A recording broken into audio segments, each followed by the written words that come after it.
Good evening and welcome to 7 Stories Up, an evening of poetry with Emily, Lee, Luan, and Jimin Seo. We are delighted to have you all joining us tonight at the Stavros Niarchos Foundation Library. My name is Ruben Gelly-Newman, and I'm a librarian here at SNFL. Before we begin, I'd like to thank the Stavros Niarchos Foundation for making programs like this evening's reading possible. I'd like to remind you that if you don't already have a library card, it's easy to get one at any of our information desks. I encourage you to visit NYPL's website and to take a look at upcoming programs on our 7th floor like this one. We have an excellent lineup this season featuring new nonfiction, music, and more. We'd love for you to join us in the space again. Without further ado, it's my pleasure to introduce tonight's readers, who are both poets who I really admire and enjoy hearing them read, too.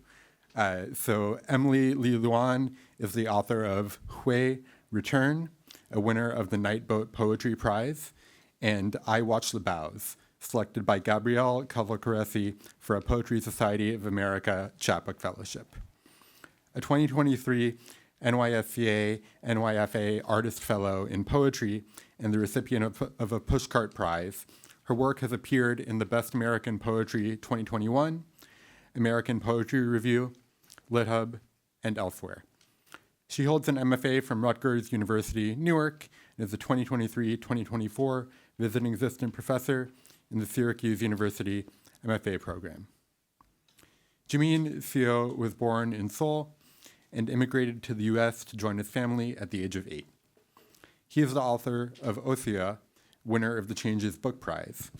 His poems can be found in Action Focus, The Canary, Amulet, Pleiades, Mercury Furs, and the Bronx Museum. His most recent projects were Poems of Consumption with H. Sino at the Barbican Center in London, and a site activation for Salazar Sequeiro Medina's Open Pavilion at the 4th Seoul Biennale of Architecture and Urbanism. We also have both of their books for sale here, and you can also get Emily's through the New York Public Library, and you will be able to get Jimin's in September from the library as well. So I'm very excited to introduce Emily and Jimin. We'll hear them read and have an opportunity for questions as well. Thank you. I swam in a cold lake and watched my body convulse on shore. My body, a flight attendant's body, one of the ones on a Chinese airline. I watched them last time I was on an international flight, their skinny arms and flat chests, their clean sense of purpose. I had an aisle seat, and they bumped my elbow with the beverage cart, said sorry to me in 2 languages, both of them mine. I thought I could be a flight attendant, and in another life I might have been. My cousin is a flight attendant on Eva Air. My other cousin, born 3 days before me, who wants to be a model, tried to be a flight attendant instead. But she didn't get it, said there was too much memorization and she couldn't remember everything.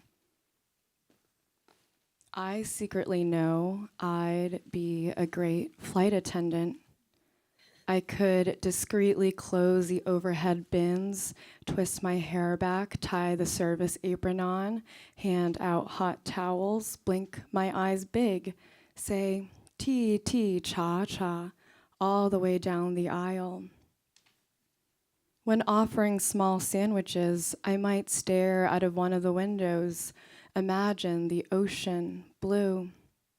Or say, when cleaning up a toddler's vomit, I might yearn for a less solitary life.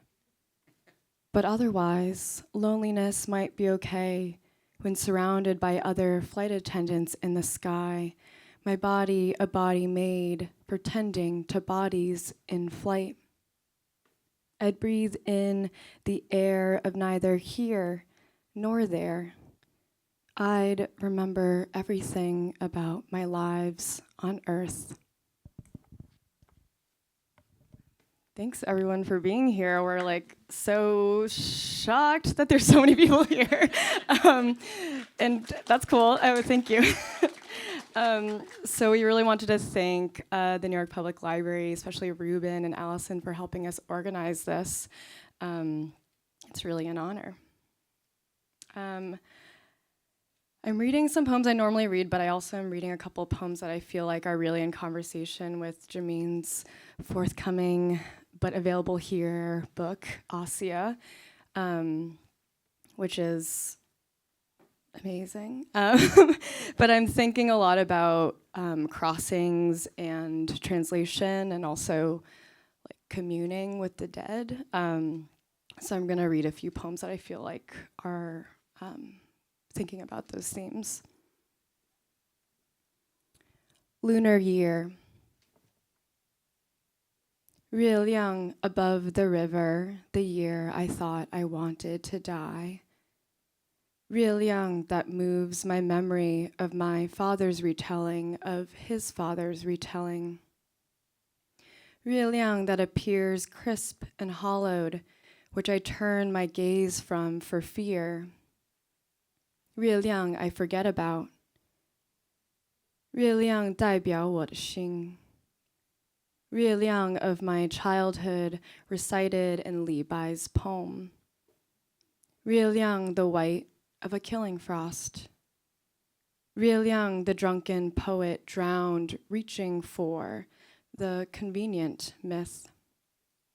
Real young itself only repetition with a novelty of phases. Real young burning opaquely in the circle of the well. Real young the shape my grandfather's father jumped into. Real young itself as sorrow, though it did not ponder to be sorrow. Real young, real young, real young, I felt for through a sheet of black hair. Real young, the only light that water drinks.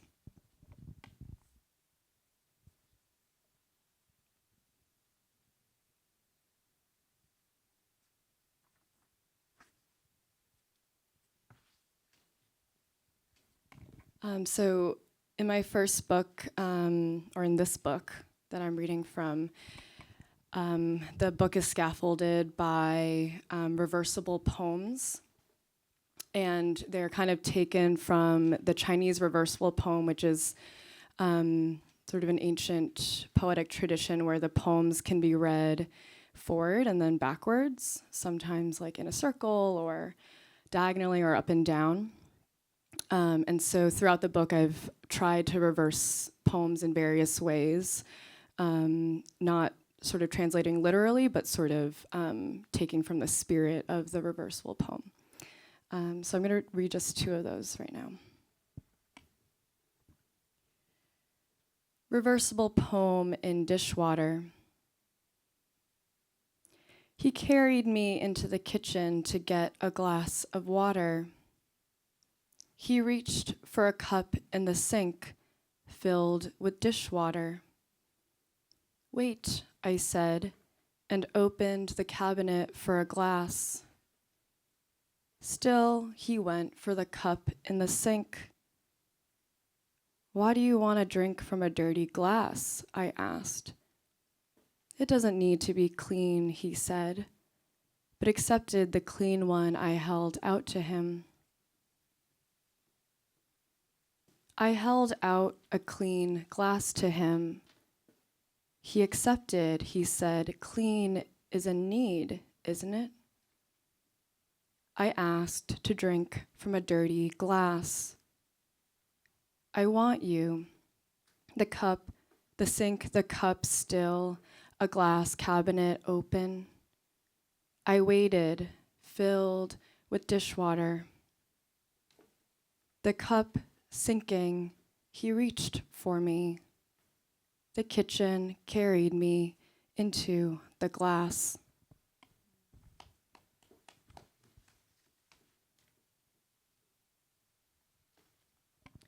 She's the only one who hears me sing. She's the only one who hears me sing. the only one who hears me singing, she. Only one who hears my song. One hears me sing, no, she's the only. Who, me? I'm my only. Hear me sing her only song. I sing and there's my only hearing. Sing her to only. Sing me into hearing I who is my only. Hearing why my onlys, she sings.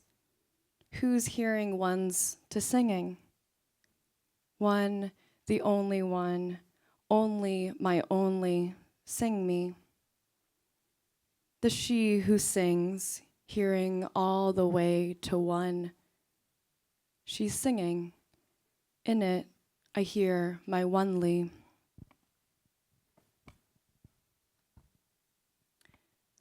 I'm going to read a slightly longer poem from the collection. What do I have to say about it? Nothing. It's not too long. You won't feel trapped, I hope.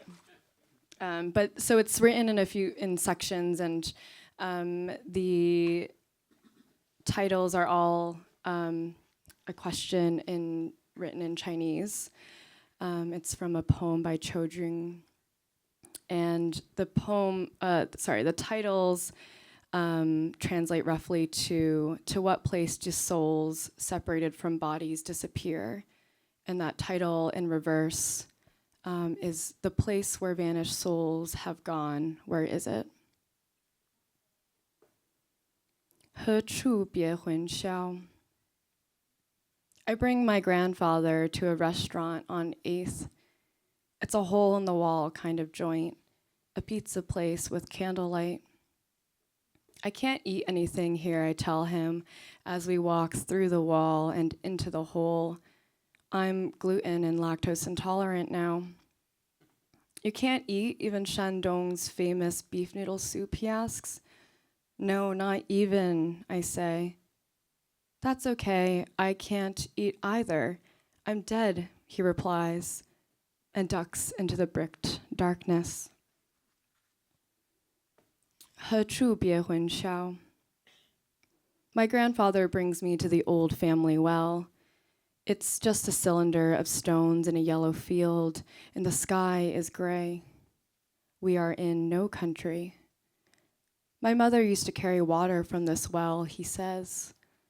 We stand around it, but we don't peer in, and there is a silence, like watching the ocean fold from behind glass between us. Sometimes it feels like different phases of the same sadness, I finally say, and we draw crescents around the rim of the well with our eyes. 何处别混淆? My grandfather and I eat a steamed trout. We start with the meat on one side of the bone. When we finish, we flip the fish together, my chopsticks on the tail, his wedged in the hollow beneath its jaw. As we eat, moving towards the head, our language unhinges. His accent grows northern, bright on the second syllable.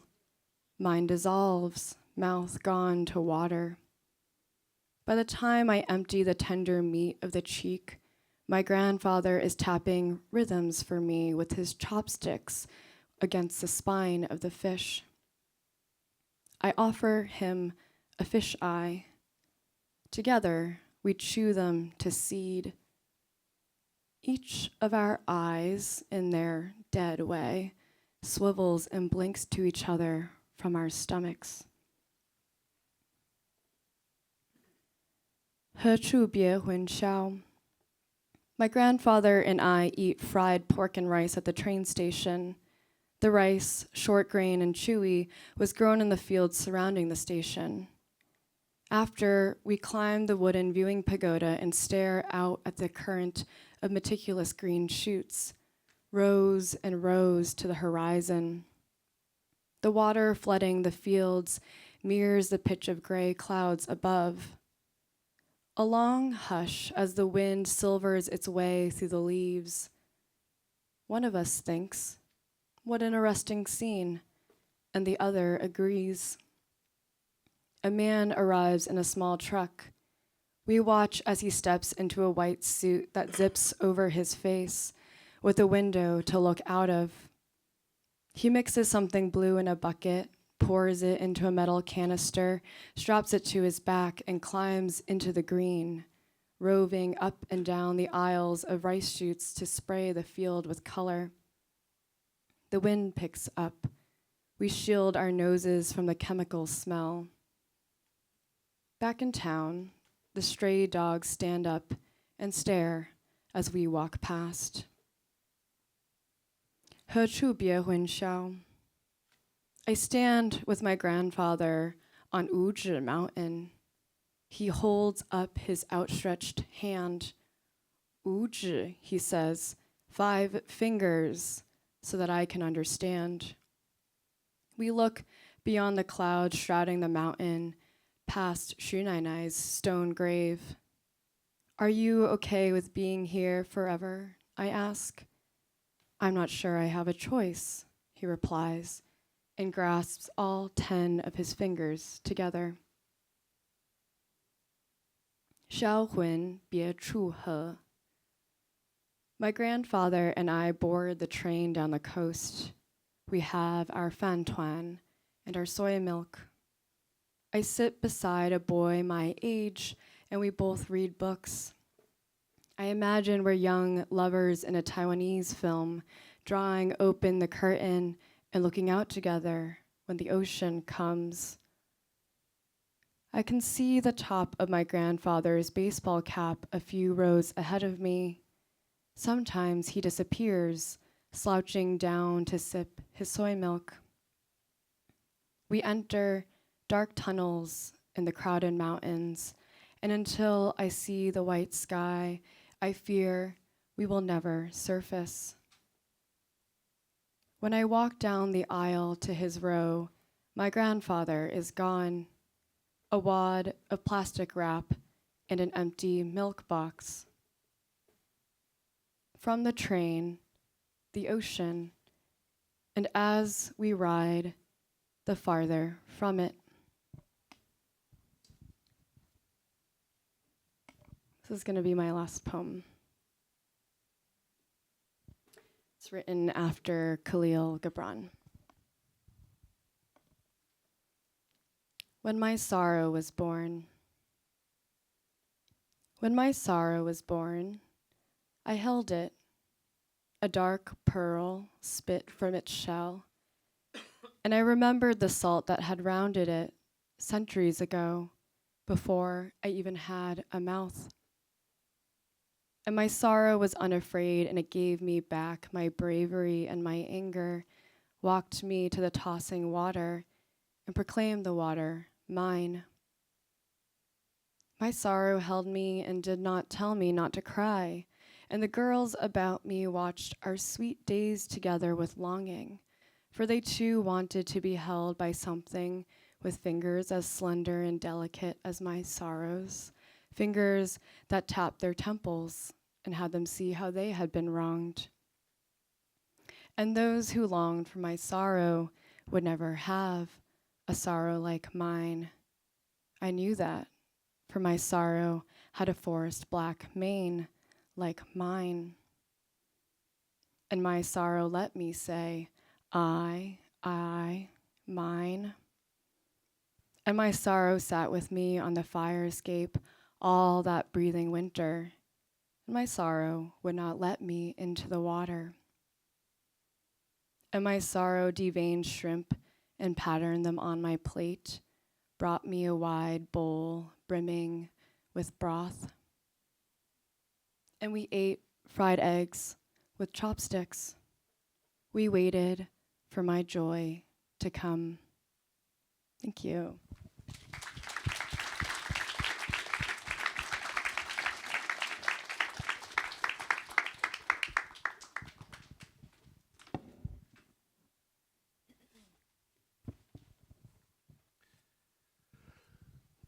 Translator's preface. It's backwards, whatever we have to say. The bodies are most beautiful dead. A stretch of sky so white lit, the spittle lie on loose and wets, a watercolor. The bodies were, for instance, my loves mimed into an opera of chairs filled and unfulfilled.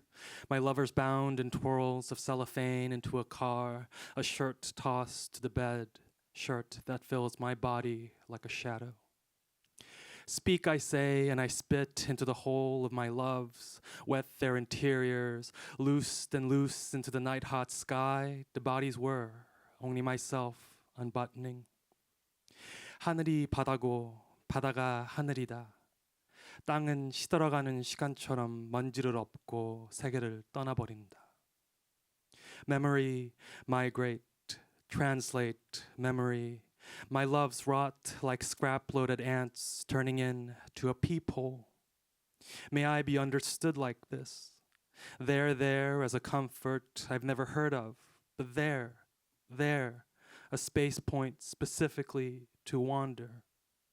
여기저기, 서, 지자, 민자, 올림. Let me raise our name.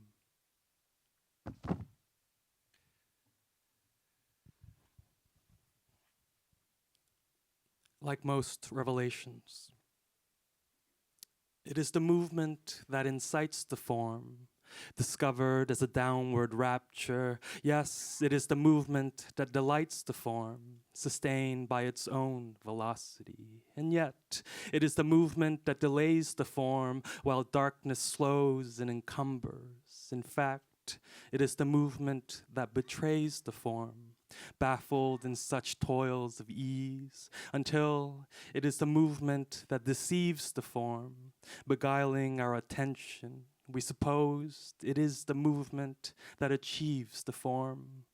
Were we mistaken? What does it matter if it is the movement that negates the form? Even though we give up ourselves to this mortal process of continuing, it is the movement that creates the form. Thank you everyone for coming. Thank you the library, and this is wild.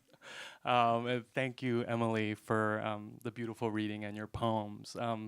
What's funny is when Emily won the Night Boat Prize, I was the finalist. And, in that bitter way of poetry bookmaking, it's like, God damn it. But then I met Emily a year later at a reading, and it was the most wonderful meeting of minds and hearts.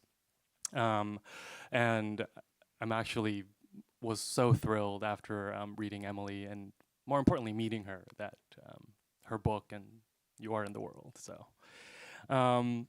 I'm also going to read. I've never read from my book before, so this will be the first time. So this is thrilling. So I'll read books, poems about. These are mostly dramatic monologues. The second poem I read was a poem by Richard Howard, who was a dear friend of mine and a mentor. So part of the backdrop is when he died, he was known for dramatic monologues. He was known as the second coming of Robert Browning. And then so when he had dementia, I kind of freaked out because he forgot who I was. So I started writing dramatic monologues in his voice. So that's how it came about. He was also probably the most important French to English translator. So, and Little Prince, he famously translated, and he hated. He did that in 4 hours, he told me, and refused to take a royalty, but they forced him to take 1%. Anyway, so this is the voices of dead people, essentially, my mother and Richard and others. So I'll read. Pastoral. You want me to tell you something about my life, that I was carried to pay off a debt. 200 steps up an unremarkable hill, my mother and soul defeated with the strength of a beggar's bowl. No breastplate, a generous horse, a king-blessed épée. A city you would recognize by ear and translation, or if I preach on the fickleness of the soul, how I was knighted my name as a foal without a sex by a father who chartered a flight in 81 to Migu, beautiful land, married eyes blue and distant as the Pacific. That I was blessed 2 good years with my mother, conferred a boy by my hanging anatomy, until she was called on to be a good wife and chartered a flight into the afterlife for at least what felt like its economy, distant from her own mom. Reader, I've sold you my story. I am what you think wrongly, half beast, half boy, too weak to carry your pastoral flag, your mule ride, cash-strapped, belly-side. You ride and whip me into starlight, rightly. No time is enough time. 잡아도 지나가는 시간.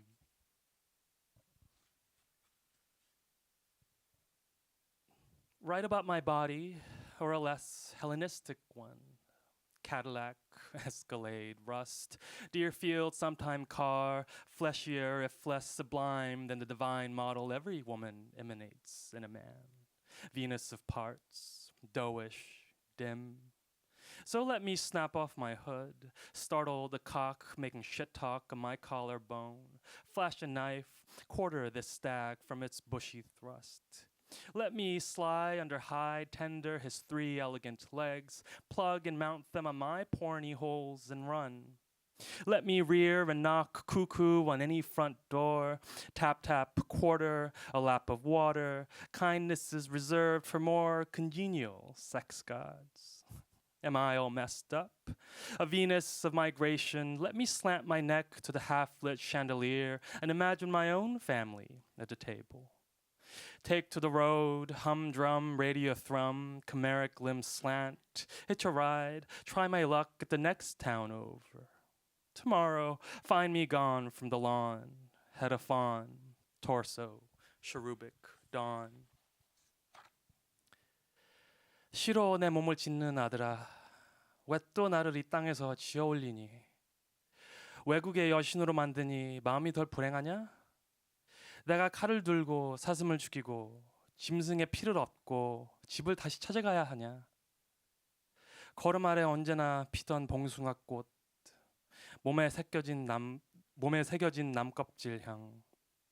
아무것도 모르는 풀밭 바람으로 태어나고 싶었지. 죽음은 그만이다. 너도 이 어미를 발밑에 덮어버려라.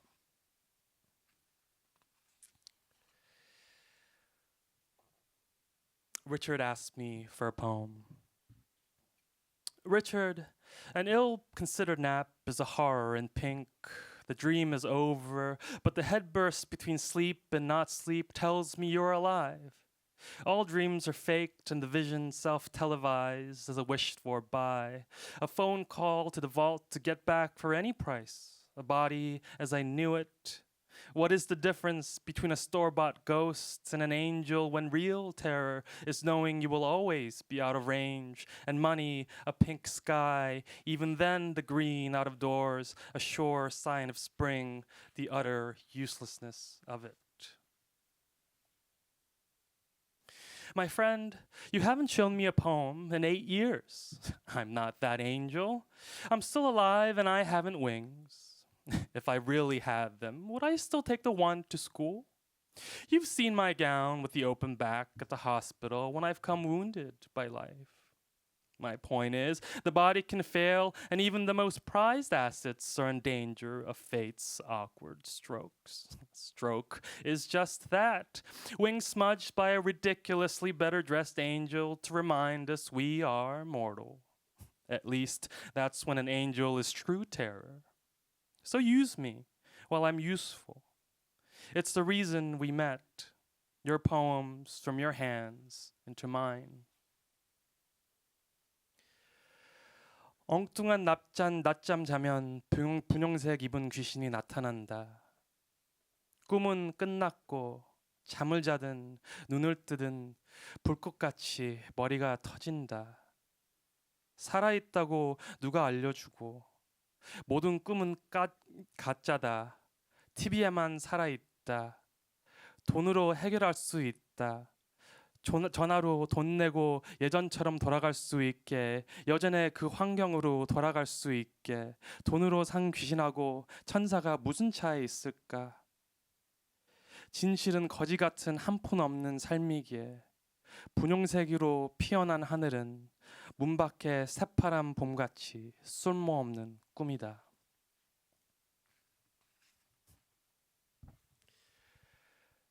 Richard wakes up in the middle of the night. My friend, no one tells you your mortal enemy is yourself. Waking up to the middle distance between the marriage bed and the fridge, lamp lit to a soft red glow so I can ford any river, past the brain fog and this forest of my subconscious, slip 2 silvers to the bridge troll to walk back into the palace of my lover sound asleep. Why? His pillow is the scent of my loss and the quiet rustle of bedding dread. I sit softly at my desk and hope light breaks sooner, so I am less lonely. Why do we wake up in the middle of the night when no one wants it to happen? What friends will take my calls when there is nobody home to hear my incessant ringing? Who can pick up? Richard, out of doors with drums and pipes, nothing is as it seems. The car blare, musette, the night's music just beginning to crash into light. What's there to chase into myself but myself? 세계는 걸음소리, 휘바람 소리, 눈에 들어오는 것은 믿을 것이 안 되고 빵빵대는 찻소리, 뮤제트, 밤에 나타날 수밖에 없는 음악, 첫 빛을 꽝 박을 수밖에 없는 밤, 뒤쫓아야 할 것은 내 자신뿐일까? Richard and the book buyers. My friend, I receive you in my voicemail. That's the best I can do for now. I'm sorry. Just as well to keep you on the ribbon tape a while longer than your usual high tenor wavers, timorous, ghostly. A bit of eternity, if an eternal shame, another call will banish your soul voice to sell me on my paper's value. No, thanks. My friend's alphabet isn't fit for purchase, and I like their words near to me. A poet's room is a grave, my dear, of friends. Shout out their names, and they shout down, hold me. Isn't love possession? In any event, I'm happy to carry you in this device. I hope I don't forget it. You're just swell. Bye, dear. Richard, forget it. Forget the lesion in my voice. Forget me not stuffed in the dismembered trough of my pig idol throat. Guardian to shopkeeper prayers, every morning double their riches, or at the very least not have their child ruin what they built up from nothing. I am a child of nothing. That is to say, I am a child of books, and the voice they sang into my body, and like a ghost stole my voice to sing whatever they have to say to you. In my first language, in every language, not for sale, not for sale, 사라지는 팔자. 지워라. 그 목소리 속에 덮은 상처를 지워버려라. 묘에 올린 돼지머리 신처럼 물망초 꽃을 목 안에 쑤셔넣고 손을 비비는 가게 주인의 돈이 거품처럼 부풀든 불효자식들이 흙 안에서 올린 삶을 부셔버리든 나는 무의 아이다. 나는 시밖에 모르는 아이다. 글이 내 음악이고 글로 내 몸을 지었고 귀신처럼 혀가 입에서 날아가든 귀신처럼 혀가 돌아오든 처음처럼 끝까지 변함 없이 못 파는 vanishing destiny. So yeah, Richard used to get calls from book buyers before he died to see if they could buy his papers, and that was sort of the thought that I had writing that poem. Terrible people, book buyers. So support your library.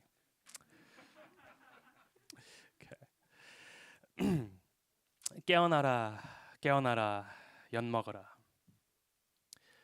Between 2 points of sleep, they tell me I'm awake. Alive is a kind of engine, and I rev my dog, and it walks me. Alive, I'm inside of someone who hates me. My dog turns on its body, takes a piss, and home, and gnaws a bone, and sleeps. What is left there to dream of?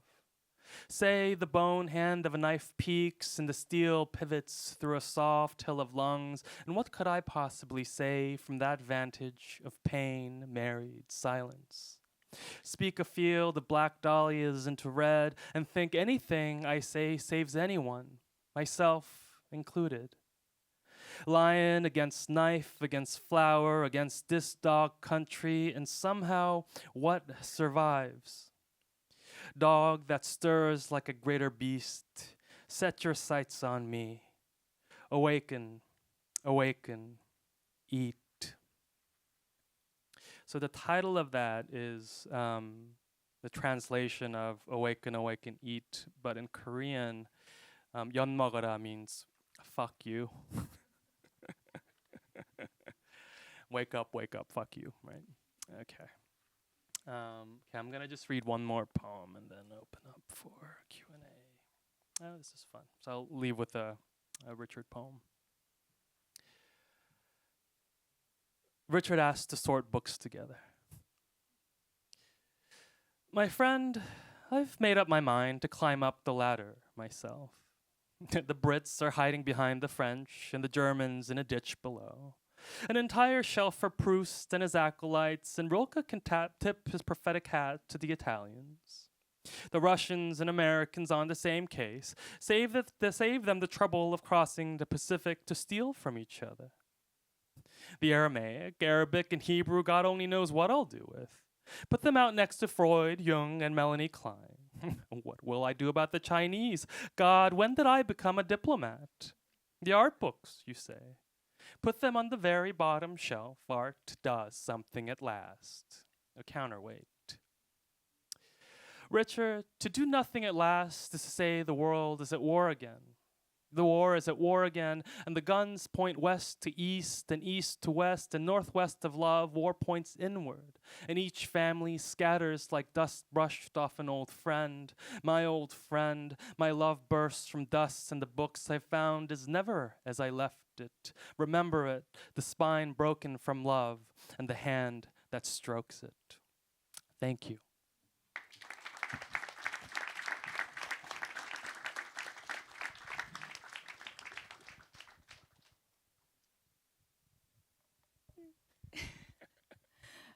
I think we'll start with maybe talking a little bit, the two of us, and then we'll open it up for questions.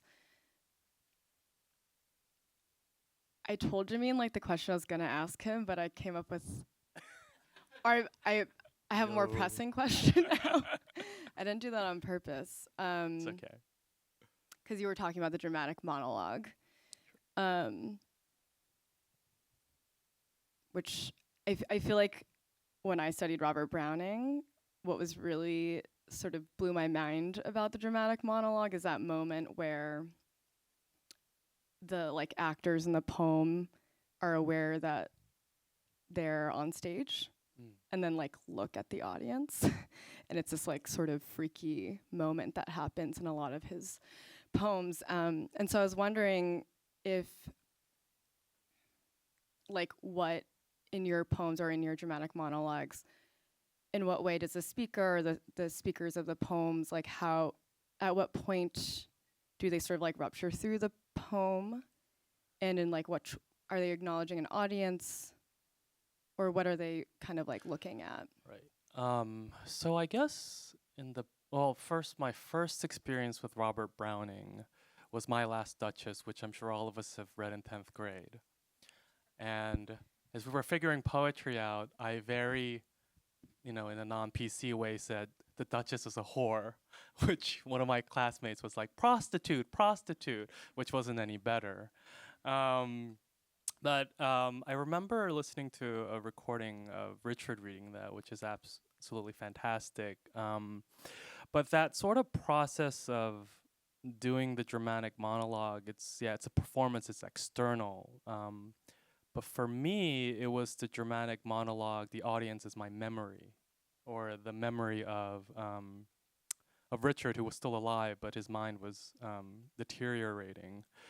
So I think the rupture happens in terms of the dramatic monologue, that it points inward rather than outward, which I guess is not typically how it's sort of conceived of. But then they're meant to be performed, and I think I'm performing to myself to reenact or to bring back to life in memory and in life a friend who was dying. Yeah, and I think that's sort of where that process came from, and you know, it's an elegy, and typically the writer of the elegy will try to resolve some kind of grievance or sadness, but then I kind of gave myself the opportunity to respond to that, the voice of Richard with my voice, and then I did it in Korean because the English seemed inadequate in terms of registers of feeling. And I think that's also where that rupture happens in the dramatic monologue, which is, for the most part, a dead form. I don't think anyone...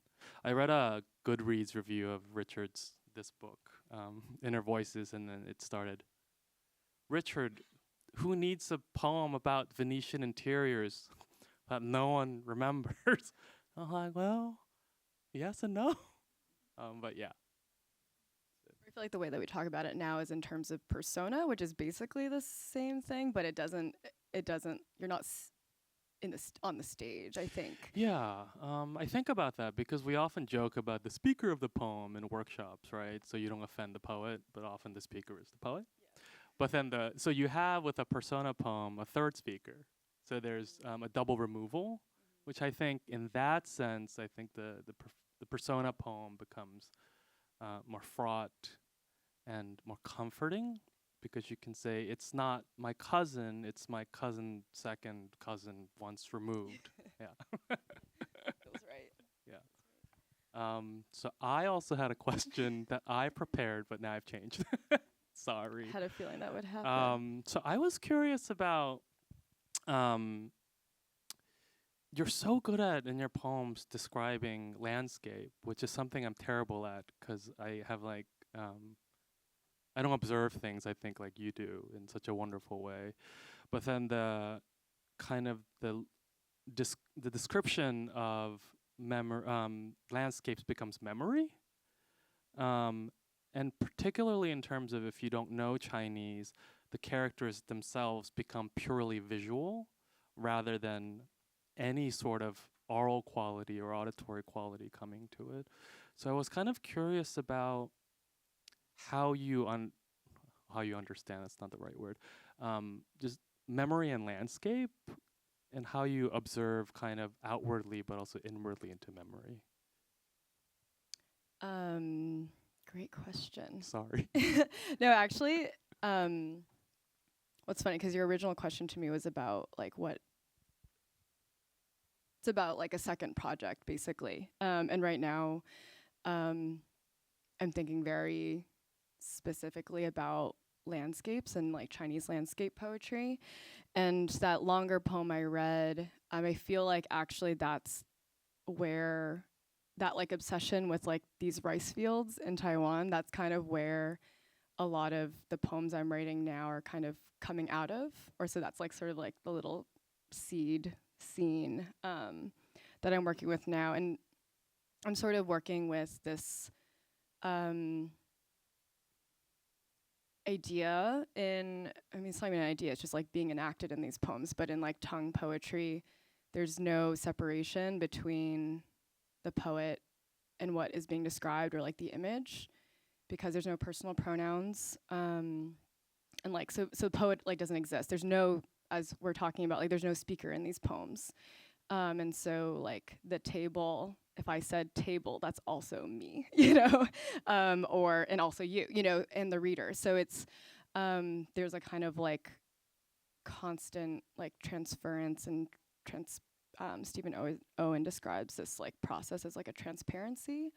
And so, wait, what was your original question? It was about landscape and.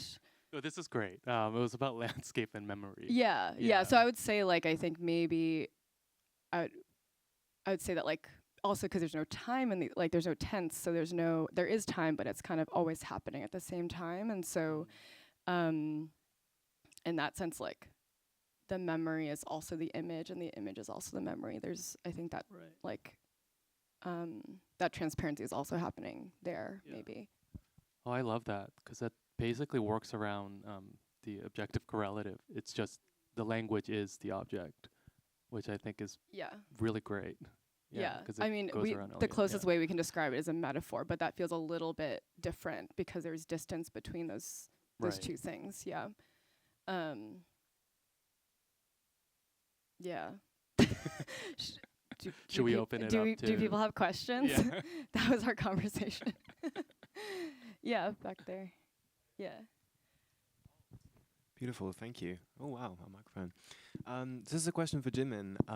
So my grandma and my granddad both had Alzheimer's, and one of the things that I found so much with them is that because their mind wasn't in a place of kind of tangibility anymore, so much of the way they related to the world was through their habits and through their bodies, more specifically as almost like a separate entity, and their relation to the world was so defined by that. And I was wondering if you could talk a little bit about how you approach the body in your work and the kind of concept of voice that you use to approach that, because it's so fast and so reeling and so sound based, and I don't know, that has such a physicality to me that I just wanted to kind of ask you about how you approach it. Yeah, thank you, and I'm also sorry about the Alzheimer's. That's very difficult.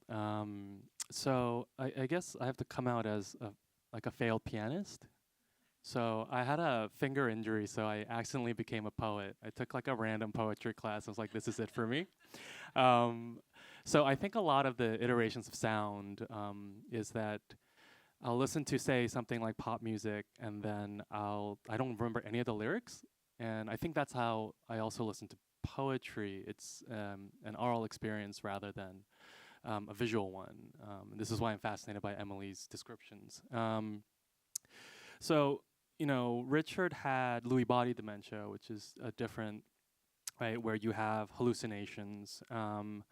And so it was, you know, often with, I think, loved ones with dementia is that you'll see flashes of something come alive. And I'm kind of wary of saying the past, like, resurfaces. I think it is a new thing. So in terms of embodying that, I think it really was, I read him these monologues and he would come alive, or I would read him sometimes his own poetry and he would say like, that's really good. And I was like, yes, it's yours. But you know, it's sort of, I think it was kind of selfish in a way, because I'm trying to, like, these are Richard's monologues, but it's me, it's my memory, so it's flawed. So it's kind of this reanimation, necromancy kind of thing where it's a yearning. Here's a person I love who's in front of me who is not quite who I remember, but then do I mourn the loss of that memory, or do I love the person in front of me? And I think that's the body, right? The body is not memory, although people will disagree. But if it's in front of you, then that's the body. And I think that's how I thought about it largely. One of the wonderful things about sound or music is that they say once you create a note on a piano, it immediately dies.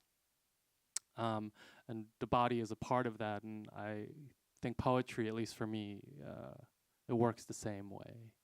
So why not let it dissipate? And if the physical is in front of you, then embrace that.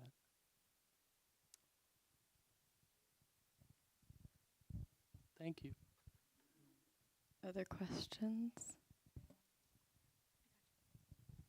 Sorry. Yeah. Thank you. Hi.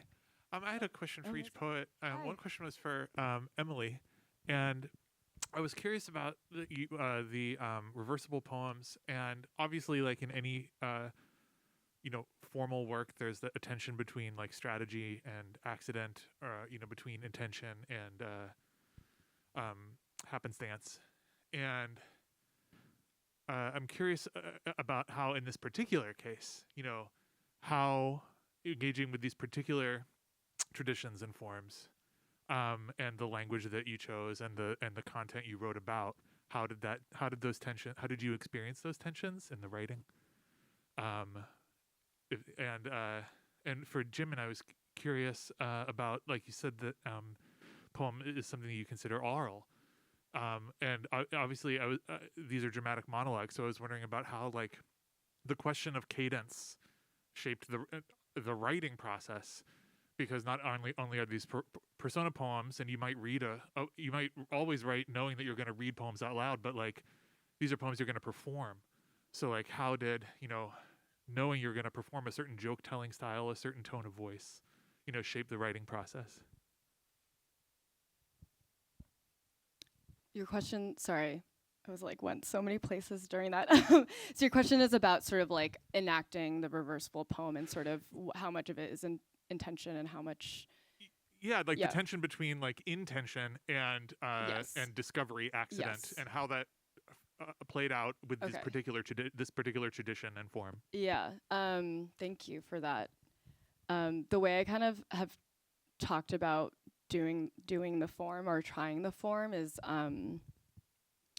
like, I think at first I went in with too much intentionality. I was like, all right, here I go. I'm going to reverse this thing. And then I think I was so bogged down by like the syntax of like, how do I make this thing an adjective? How do I make this thing a noun? And those versions of the reversal poem were really bad. Like, they were very much like plotting through like a literal version of the poem or the form. And so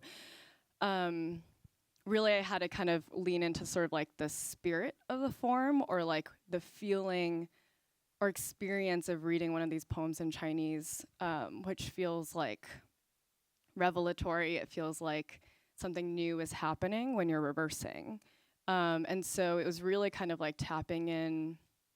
It's a little bit of like a woo-woo answer, but it was like tapping into this like actually allowing the poem to sort of like write itself, and like actually engaging with the feeling of the form a little bit.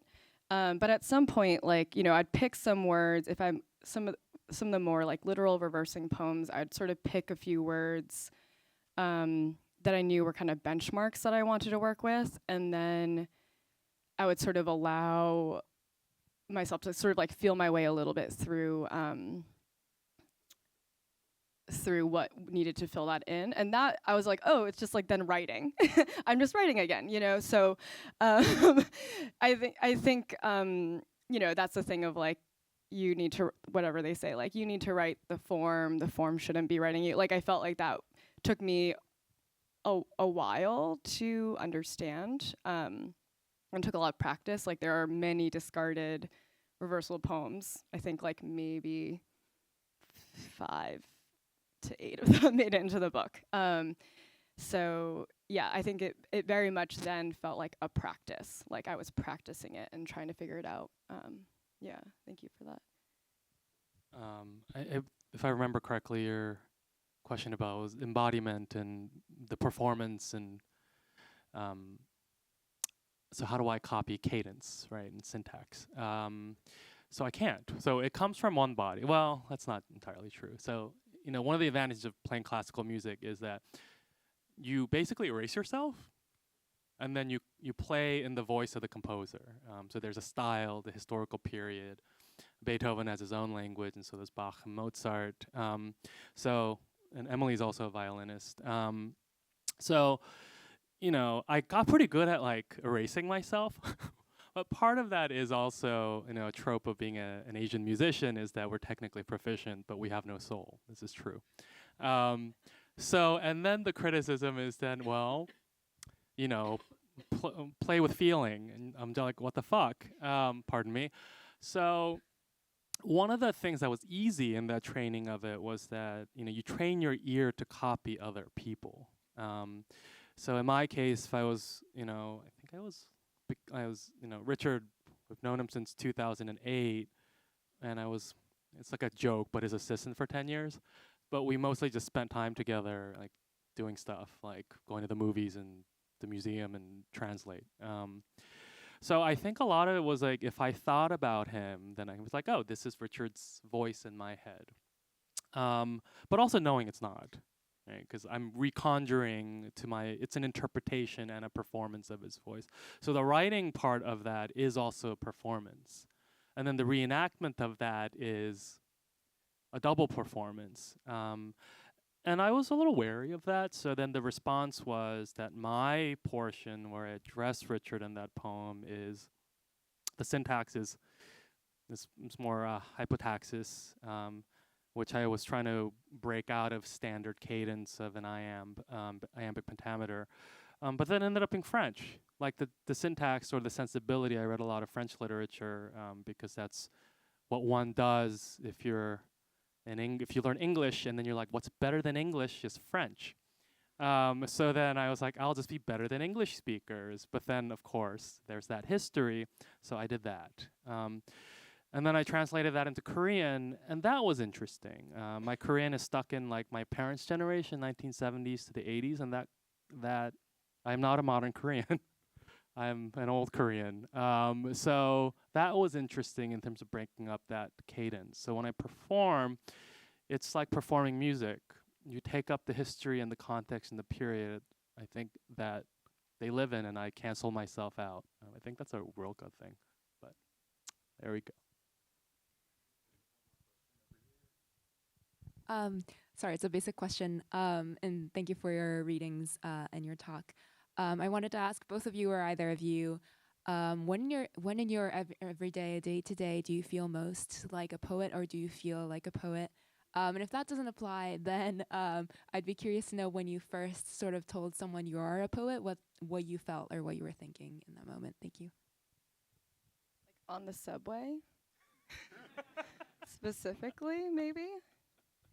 It's like in the morning and on the subway. It feels right to me.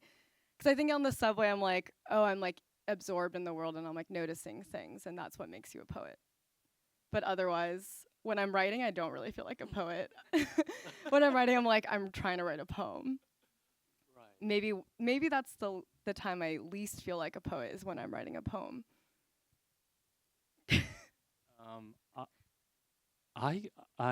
Oh God, I can't believe I'm saying this.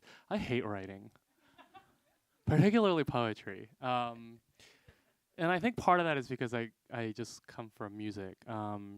So my writing hours, to be more specific, it's 10 p.m. to 5 a.m. Like 3 months out of the year, and I don't write otherwise. I feel it build up in my body, and I'm like, fuck.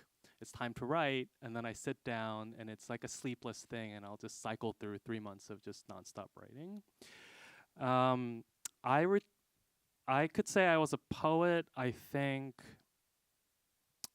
when I realized I couldn't do anything else. But it is this feeling of suspension. I think, I joke, but I love poetry the most when I love poetry, and all other times, which is 9 months out of the year, I hate it. And I think, poetry occurs in instants, that feeling. And I think it's when I have the instance of being a poem or finding a poem, then I can say I'm a poet, but it's never like an occupation. It arises and then it dissipates. And I think that's, for me, honest. It's like, I'm not a poet because I do poetry. I'm a poet because it just comes up. I'm like, oh, I'm a poet. And then the next day I'm like, I'm not.